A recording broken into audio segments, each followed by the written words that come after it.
Hello friends, ఇవాళ మన park వచ్చి వీడియో తీసుకుంటున్నాం. మరి సో మన డైలాగ్, నాకు లేదు జంకు, నేను చేయను బొంకు, నా పేరు వంకు. సో ఎవరైనా కులం అడిగితే మనము హిందూ అని చెప్పాలి, మన కులం చెప్పకూడదు, ఒక పెళ్లికి తప్ప.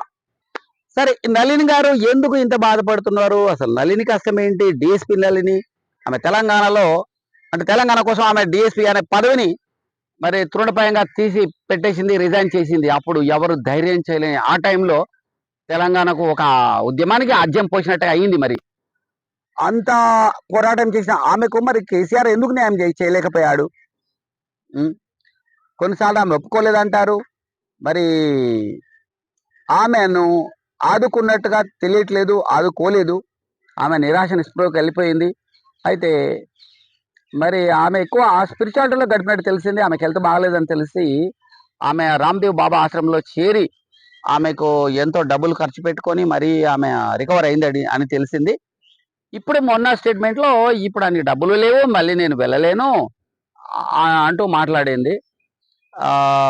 అయితే ఆమె చాలా ఫైనాన్షియల్గా సఫర్ అవుతున్నట్టు తెలుస్తుంది మనకి. మరి ఆమెకు 2 కోట్ల రూపాయలు ప్రభుత్వం నుంచి రావాల్సి ఉందట. మరి ఎందుకు ఇవ్వట్లేదు?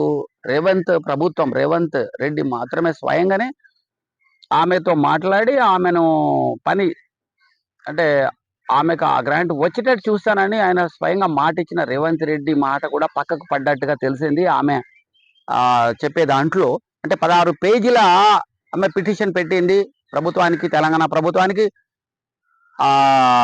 ఆమెకు రావాల్సిన బకాయిల కోసం. కానీ మరి ఆమె తర్వాత కాల్ చేసి తెలుసుకుంటే తెలిసిందట, ఈ ఈ 16 పేజీలదంతా చెత్త బుట్టలో వేసేశారని తెలిసిందట. సో ఆమె బాధతో రోధిస్తూ ప్రభుత్వం మీద కోపంతో మాట్లాడుతుంది.